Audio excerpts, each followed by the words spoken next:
Ok, pessoal, boa noite. Então vamos à quinta parte da nossa matéria, gestão por competência. Os resultados, quando se fala em objetivo de uma avaliação, tem que mostrar à empresa e aos seus gestores a localização, aonde se encontram as características e atitudes, o nível de adequação dos próprios negócios, indicando a integração dos respectivos cargos e tarefas e demonstrando os pontos fortes e os potenciais que podem ser melhorados, proporcionando uma retroação aos gestores sobre o seu desempenho. Então, como nós temos enfatizado sempre, a gestão por competência, quando você faz uma avaliação, você tem que, em realidade, mostrar para os seus gestores aonde estão os pontos fortes e, a grosso modo, os pontos fracos da empresa, quais são, por exemplo, os pontos que têm que ser desenvolvidos, ser melhorados, quais são os pontos potenciais, que é para o próprio chefe, os próprios gestores poderem traçar um plano, que geralmente é um plano a médio e longo prazo, vamos colocar. Tá bom? A cada dia e cada mês de forma mais intensa, as pessoas se voltam, e se voltam é bom, hein? Se voltam para a busca de desenvolvimento de suas competências. Ou seja, o próprio funcionário percebe, nós percebemos que nós temos competências e que nós deveríamos ir em busca desse desenvolvimento. Às vezes nós não vamos porque nós temos preguiça, às vezes a gente não vai porque não tem condições financeiras, porque não tem vontade, porque não. Pode até acontecer de não conhecer a própria competência. Né? Por isso nós temos enfatizado sempre a importância de nós nos conhecermos, né? De nós procurarmos sempre nos relacionarmos bem com as pessoas, procurando sempre entender o que, é que as pessoas fazem, o que motiva as pessoas a ser daquela forma, a trabalhar naquele determinado departamento ou naquela função. Por quê? Porque às vezes nós nos interessando pelas pessoas, nós podemos descobrir que elas estão fazendo alguma coisa que a gente gostaria de fazer. Né? Isso aí é uma forma que nós temos de descobrir as nossas próprias competências. É uma forma de, tá certo? Essas novas relações de capital e trabalho e também a necessidade de garantir seu grau de empregabilidade requer das pessoas uma perfeita integração entre desempenho e potencial. Ou seja, não basta ter potencial, é preciso colocá-lo em ação. Né? É realidade, né? Nós sabemos bem disso. Né? Não adianta eu ser bom em alguma coisa. Né? Eu tenho que colocar isso em ação. Né?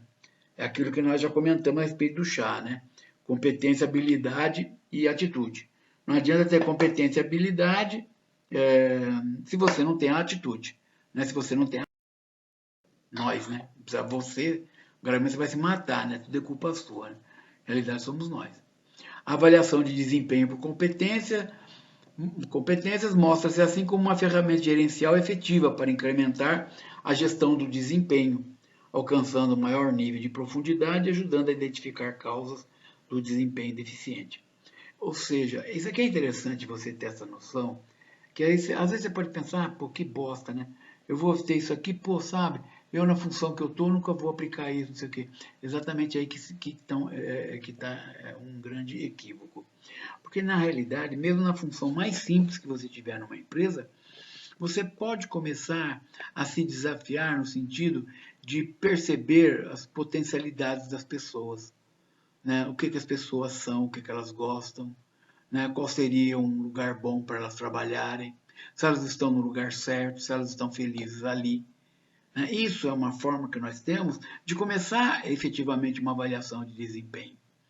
É lógico que é extremamente empírica, digamos assim, porque eu posso até não ter muitos instrumentos, as ferramentas para avaliar o meu colega de trabalho, mas o fato de eu me atentar em um e outro, verificar realmente como que ele faz o trabalho, se ele faz o trabalho bem feito, se ele faz o trabalho com amor, se ele faz realmente, ele entra para trabalhar feliz, ele entra alegre, se ele entra triste, se ele entra revoltado já. Tudo isso serve como uma forma de nós avaliarmos se essa pessoa está no lugar certo ou não está. E é uma forma de nós avaliarmos se ela tem competência para continuar naquele lugar ou não. É uma forma que nós nos treinamos. Acho extremamente importante esse ponto de nós nos treinarmos sempre. Nós não ficarmos esperando a empresa dar treinamento para a gente, a empresa, o governo, né? Não precisamos de ninguém. Nós temos que procurar sempre ser, como que eu digo, ser autossuficientes. Né? Todas as vezes que você coloca na mão de terceiros alguma coisa para ser feita, você está colocando um obstáculo para você. Então, tipo, o governo podia baratear os livros, ele não barateia os livros, então também não vou estudar. Se o governo tivesse condições, me desse o livro mais barato, eu fatalmente iria me comprar um livro para estudar. Quer dizer, você está colocando uma barreira, você está colocando um impedimento para você. Aí o que você faz? Aí você fica puto dentro das suas calças e você não vai na biblioteca pegar o livro, que você acha um absurdo. Você tem que ir na biblioteca pegar o livro, porque o governo gasta tanto dinheiro, rouba tanto, que ele podia dar o livro de graça para você. Percebe isso? Eu não vou fazer esse trabalho porque o professor não explicou bem. Mas tudo bem, é uma barreira que você está colocando. Você está colocando na mão do professor a responsabilidade de ter tido a capacidade, que às vezes ele não tem, de explicar alguma coisa para você. Aí você não faz o serviço, não faz o trabalho. Está errado. Você tem que ir atrás da informação. Se esse professor não te ajuda, vai atrás de um colega, vai atrás de outro professor, vai atrás de um coordenador, vai atrás de alguém para te explicar alguma coisa. Tá certo? Isso é autogestão, que é fundamental hoje. Tá certo? É isso que é importante. E aí, nessa avaliação de desempenho por competência, mostra-se assim como uma ferramenta gerencial efetiva para incrementar essa gestão de desempenho, alcançando um maior nível de profundidade e ajudando a identificar causas de desempenho deficiente. Aqui é exatamente isso tudo que nós estamos comentando com você. A avaliação de desempenho possibilita ainda estabelecer uma perspectiva de desenvolvimento com a participação ativa do funcionário. E talvez o mais importante, fornecer indicadores e critérios objetivos para cada colaborador buscar a maximização de seu desempenho profissional. Quer dizer, aquilo que eu falei anteriormente, você começa a olhar as pessoas no trabalho que elas fazem e você também de vez em quando olha para você. Quer dizer, de vez em quando não, né? De vez em sempre, né? Você olha para você e faz uma autoavaliação. Puta, eu acho que aquele fulano lá é sempre grosso com as pessoas, ele maltrata as pessoas, ele fala mal de todo mundo, reclama da empresa.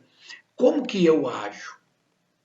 Aquela pessoa, em todas essas atitudes, é uma pessoa que as pessoas não querem ficar perto dela, ela sempre almoça sozinha, está sempre lanchando sozinha, está sempre de celular na mão, ouvindo música com fone de ouvido, porque ninguém se aproxima dela para falar. E comigo, como que é? Né? As pessoas me procuram, as pessoas querem conversar comigo, as pessoas me pedem para eu ajudá-las, elas estão dispostas a se relacionarem comigo também. Então, essa é uma autoavaliação que você faz. Né? Pode ser até uma autoavaliação comparativa. Né? Tipo, eu me comparando com alguém. É uma forma empírica, conforme eu falei anteriormente, porém é uma forma válida também. Né? Por quê? Porque eu começo a perceber que não é só ele que está sozinho, eu também estou sozinho. Não é só ele que não é promovido, eu também não sou promovido. Não é só o outro que tem má vontade, eu também tenho má vontade. Não é só o outro que é ranzinza, que é mal-humorado, que maltrata bem, maltrata bem é bom, né? Maltrata um cliente. Eu também sou dessa forma. Então é uma maneira que eu tenho de fazer uma autoavaliação e eu procurar uma melhora em mim mesmo para eu procurar essa maximização do meu desempenho profissional. O desenvolvimento profissional não significa coagir funcionários e adotar as metas da empresa, nem manipular seu comportamento. Ao contrário, o desenvolvimento exige um relacionamento no qual cada um possa assumir a responsabilidade pelo desenvolvimento de seu próprio potencial de forma planejada e colocada em ação. Aqui está indo numa forma mais profissional, digamos. Né? Por quê? Porque eu sei o que a empresa precisa, eu como chefe, sei o que a empresa precisa e eu preciso que o meu funcionário se desenvolva para atender às metas da empresa. Então eu preciso o quê? Eu preciso desenvolver um bom relacionamento com os meus funcionários, procurando desenvolver neles potenciais que possam, em realidade, o desenvolvimento do potencial dele tem dois objetivos. O primeiro grande objetivo é desenvolver a pessoa. Isso é o fabuloso do processo. É o ganha, né? Onde o funcionário ganha. E o segundo grande objetivo, atingir a meta da empresa. A partir do momento que eu começo a querer desenvolver o meu profissional, as potencialidades dele, ele automaticamente vai perceber a importância de trabalhar melhor, de se desenvolver melhor, de se doar melhor, de trabalhar mais, ser mais pontual, ser mais assíduo. Né? Então, uma coisa é decorrência da outra. É legal isso, né? Aí entra a importância daquilo que a gente sempre comenta, da postura da chefia, a postura do líder, né? Que está sempre pronto a ajudar o seu pessoal a se desenvolver. Ok? Vocês notam como que é fundamental o papel do chefe. Às vezes a gente olha o chefe, aquele cara que desgraçado, filho da puta, que só xinga, que só reclama, não sabe elogiar, não sabe não sei o quê. Mas nós podemos ser diferentes. Nós, quando chefe, nós podemos procurar o outro lado dessas pessoas. Porque não se esqueçam, da mesma forma que você quer ser valorizado, que você quer ser elogiado, o outro também quer. Da mesma forma que você quer ser promovido, o outro também quer. Da mesma forma que você quer ganhar mais dinheiro, o outro também quer. Então, se nós começarmos a olhar as outras pessoas com o mesmo objetivo nosso, nós começamos a perceber que nós temos tudo para fazer o serviço sempre juntos. Né? Motivo que nós sempre reputamos como fundamental a união do grupo, a união do departamento, a união de uma empresa. Ok? Assim, nesse processo, pode-se pensar na avaliação de desempenho por competências como importante meio para identificar o potencial do funcionário, melhorar esse desempenho da equipe e a qualidade das relações dos funcionários superiores e servir de estímulos nos esforços para alcançar resultados positivos e satisfatórios para o indivíduo e para a empresa, que foi exatamente o que nós. E essa classificação de competências. A gestão orientada por competências representa um importante passo na direção da gestão dos talentos de uma empresa. Quantos talentos escondidos existem em uma empresa? Quantas pessoas almejam a execução de atividades que sejam mais desafiadoras? Eu não sei se já aconteceu com vocês, por exemplo, quem sabe pode ter acontecido. Eu me lembro que, às vezes que nós fazíamos festa na empresa, que a gente, às vezes, pegava e chamava as pessoas, os funcionários, para participar, por exemplo, de alguma apresentação, de algum teatro que seja, ou de tocar uma música, tocar um violão, tocar uma guitarra, tocar uma gaita, tocar um teclado. Às vezes apareciam uns caras lá que sabia, que você fala, gente, jamais ia imaginar que fulano tocava violão, que fulano cantava. Jamais ia imaginar que esse cara tinha um conjunto. Esses são os talentos, digamos, escondidos que existe em uma empresa. Eu estou falando de talentos, aí no caso, eu estou levando você para raciocinar em cima de alguma coisa artística, né? Falando de festa de final de ano e tal. Mas quantos talentos será que existe numa empresa que você pega um funcionário e começa a dar treinamento para esse funcionário, né, e desenvolver esse funcionário, e que você vê que fala, puta, o cara entrou aqui, era um boy, meu, o cara não sabia bosta nenhuma, olha hoje o cara tá participando como trainee na empresa, né, para a gerência, olha como é que esse cara desenvolveu, né, quer dizer, o que é isso? É o cara ter descoberto, né, ou então alguém descobriu essa potencialidade dele, esse talento escondido dele, e ele, obviamente, pelo seu próprio esforço, pelos seus méritos, ele conseguiu chegar numa posição realmente de primeira linha. Não é legal? Cientes da importância de identificar seus talentos e posicionar a pessoa certa no lugar certo, as empresas procuram meios de tangibilizar formas de medir a competência das pessoas com aquelas requeridas para a função que ocupam, orientando as ações necessárias para que o resultado empresarial possa ser alcançado. Nós já falamos várias vezes isso, né? A empresa não dá nada de graça para a gente, né? Infelizmente ainda, né? No futuro, daqui a uns 450 anos, a empresa efetivamente vai realmente procurar trabalhar para melhorar as pessoas, porque a empresa percebe que é função dela. Isso daqui a 500 anos. Né? Hoje, basicamente, as empresas fazem o quê? Elas querem nos desenvolver, querem saber nosso potencial, desenvolver nosso potencial, procurando sempre o bem dela. Né? Então é uma forma meio egoística de ser, tá certo? Mas tudo bem, faz parte. Infelizmente é o que tem para hoje. Né? Também você não vai querer trabalhar numa empresa hoje, né, que desenvolve o fulano. Será que não existe? Você pode perguntar aí, será que não existe? Pode ser que exista. Né? Alguma empresa que quer desenvolver as pessoas pelas pessoas. Né? Enfim, eu não vou bater martelo, não tenho exemplo para dar. Quem sabe eu aqui na minha ignorância não teria esse exemplo para dar para vocês. Né? Gostaria muito que tivesse 2, 3, 4, 5, 10, 20 exemplos de empresas que procuram desenvolver as pessoas porque ela acha que é função dela, a empresa, que as pessoas saiam, que as pessoas desenvolvam o próprio potencial para o bem delas. Né? No geral, segundo todas as teorias que a gente já leu, todos os autores que a gente já leu, tudo que a gente já viu até agora e para as próprias experiências que a gente tem pelas empresas, elas sempre querem desenvolver as pessoas para atingir o objetivo delas. Tá certo? Tudo bem. Que é muito melhor. Antigamente nem desenvolver pessoas eles queriam. Né? Eles queriam dar chicotada e que você atingisse o objetivo que você nem sabia qual era em realidade. Então já melhoramos bem. Né? Hoje ela até mostra para você o que ela quer. Né? Então, muito bem. Não vamos começar a exigir demais, que agora no início das organizações e em empresas pequenas, onde normalmente todos os funcionários se conhecem, o processo de identificação de talentos acontecia de forma bastante intuitiva e nem sempre de forma sistemática. Isso era muito comum, né? O fulano gosta de você, aspas, apadrinha você, né? E aposta que você vai ser um bom funcionário. Eu gostei dela, gostei dele, eu acho que essa pessoa tem essa tendência, vai lá, pega a pessoa e coloca a pessoa para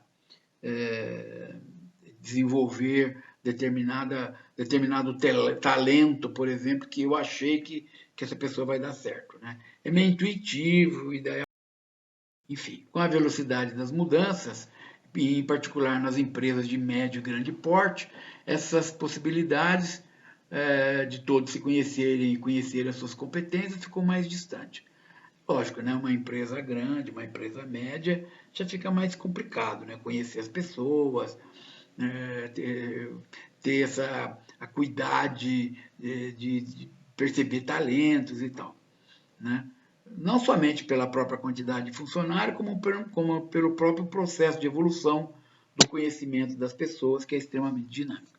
Uma empresa muito grande, né? Uma empresa maior, o dinamismo é maior e dificilmente as pessoas têm condições de realmente olhar o funcionário e poder, quem sabe, apostar no.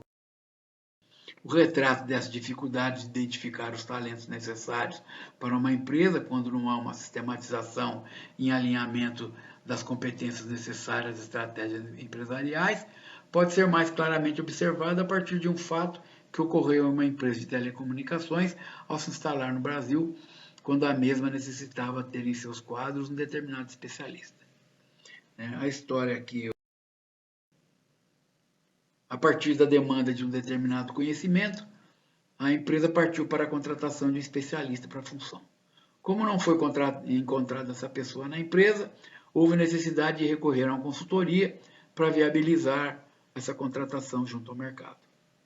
Então, olha o processo, né? Quer dizer, a empresa não foi direto no mercado, ela já foi para uma consultoria. Finalmente, passados 3 meses de pesquisa junto ao mercado, a consultoria identificou um especialista exatamente como a empresa desejava, com mais de 20 anos de experiência na área. Convidado pela empresa, o especialista compareceu à entrevista para efeito da sua contratação e qual não foi a surpresa quando foi verificado que esse profissional super especializado já pertencia aos quadros da empresa e a mesma não o tinha identificado para a função. Então você percebe que o quê? Você percebe que muitas vezes, exatamente porque a empresa é grande, porque ela não se conhece, o que pode ter acontecido, o que pode acontecer efetivamente? Você tem lá dentro o próprio funcionário que você vai buscar lá fora. O que aconteceu aqui nesse caso? A empresa, a consultoria colocou um anúncio, foi atrás de currículo, esse funcionário já sabia o que a empresa precisava, o tipo de funcionário que precisava, ele mandou o currículo e o que acontece? Lógico que na entrevista, depois de um determinado ponto, se ele não falou logo no começo, ele é obrigado a dizer que ele é lá da empresa e ponto final, né? Quer dizer, a empresa é obrigada a reconhecer que, putz, o cara está aqui embaixo das nossas barbas e nós tivemos que contratar uma consultoria. Por que acontece isso? É aquela merda que eu sempre falo para você, né? A bosta do departamento de recursos humanos. Por isso que eu sempre digo que recursos humanos é o departamento mais importante da empresa. Isso aqui, se acontece um negócio desse numa empresa onde eu sou dono ou sou diretor geral, eu mando o recurso humano inteirinho embora. Tá certo? Por quê? Porque é um bando de ignorante que não serve pra porra nenhuma. Quer dizer, quem sabe não mandava todo mundo, né? Manda só. Tem 10 funcionários, manda 9, né? Deixa um para dizer onde é que apaga a luz, né? Filho da puta. É lógico que é exagero, né? Mas basicamente, se acontecesse um negócio desse, teria que sentar com o diretor, com o gerente de RH e falar: Katsu, meu, o que você faz aqui que você não conhece, que o próprio funcionário, o próprio funcionário que foi eleito, digamos, para a nova função, está embaixo das suas barbas aí, você não conhece, você não sabe quem é. Né? Isso é culpa sempre dos recursos humanos. Ok? A definição das competências necessárias a uma empresa precisa ser feita a partir do seu plano estratégico. Então, sem dúvida, né? Quais competências que eu preciso? Aonde você quer chegar? Basicamente isso, né? E dos fatores críticos de sucesso para que os objetivos estratégicos sejam atingidos. Por isso é importante que a identificação das competências seja feita inicialmente no nível estratégico da empresa para serem desdobradas em competências específicas a cada nível organizacional. O processo é, portanto, top-down. Então, a ideia sempre é o quê? A ideia é que eu preciso saber o que eu preciso desenvolver quando eu sei aonde eu quero chegar. Essas competências identificadas estarão consequentemente atreladas ao sistema de avaliação de resultados e de desempenho da empresa. Ou seja, o sistema balanceado de métricas, o BSC, Balanced Scorecard, ou outro sistema de acompanhamento e medição de resultados que possa existir, sendo, portanto, a base para a identificação das competências necessárias à empresa. Então, nós precisamos ter um método, né, um sistema, digamos assim, para que nós possamos acompanhar o resultado, para saber se nós estamos identificando bem essas competências. A partir das competências identificadas em cada nível organizacional, será preciso montar um sistema de pontuação, que geralmente varia de 1 a 5 para cada competência, identificando o grau na qual a mesma poderá estar presente em cada posto de trabalho. Então você identifica as competências e você enumera de 1 a 5. Né? Obviamente, a 1 é a mais fundamental para os nossos objetivos, a 5 é, digamos, a menos fundamental nessa escala de valores para a empresa atingir esse. Para a efetiva utilização das competências identificadas a partir do plano estratégico, é necessário que se tenha um sistema de avaliação individual, né? Avaliar pessoa a pessoa, de modo que com a comparação das competências requeridas para um determinado posto de trabalho com aquelas que a pessoa possui, se possa planejar o desenvolvimento de cada funcionário, visando aumentar a competência para a posição que o mesmo ocupa. Em realidade, a gente faz sempre a avaliação pessoal, individual, para quê? Porque nós precisamos conhecer cada pessoa que trabalha conosco. Porque eu preciso, em realidade, saber o que essa pessoa trabalha, o que ela faz, qual é o potencial dela e que cargo ela pode exercer. Esta e outras razões para introduzir um sistema baseado em competências foi objeto de pesquisa pelo Behavioral Technology, quando 134 pessoas em diversas empresas foram entrevistadas, demonstrando que um sistema de competências deverá auxiliar os gerentes e funcionários no planejamento, na comunicação e no autodesenvolvimento de suas carreiras. Então, a ideia é que essas e outras razões foi um sistema de competência que foi feito, né, onde avaliaram 134 pessoas entrevistadas, para que nesse processo fosse identificada as pessoas que pudessem efetivamente, a gente conhecendo as competências delas, pudesse ajudar no desenvolvimento da carreira dela e, logicamente, atingir, né, objetivo identificado na gestão por competências. Né? Tabela 1, objetivos identificados para a gestão de competências. Vincular entrevistas, avaliações, treinamento, coaching, remuneração, à visão, à missão e aos valores e à cultura da empresa. Planejar as habilidades necessárias para a organização cresça. Comunicar os comportamentos valorizados. Esclarecer o foco da liderança. Focalizar atenção na qualidade, comportamento orientado para o cliente. Eliminar as lacunas, né, os hiatos, os gaps de competências, desenvolver vantagens competitivas individuais e da empresa, identificar critérios de seleção para entrevista e admissão de funcionários, estruturar os tópicos discutidos em uma avaliação de desempenho, desenvolver a cultura de feedback 360, planejar a sucessão, orientar os gerentes quanto à estratégia e cultura corporativa, encorajar a cooperação transfuncional, guiar as decisões de promoção, reconhecimento e recompensa, facilitar o fluxo de pessoas através das áreas de negócio. Assim, vamos dizer, dessa forma, nós notamos que o sistema de gestão de competências precisa estar atrelado a um sistema de reconhecimento e recompensa, que pode significar desde a orientação para o autodesenvolvimento ou a promoção a outros postos de trabalho dentro da empresa, até a premiações com a utilização de bônus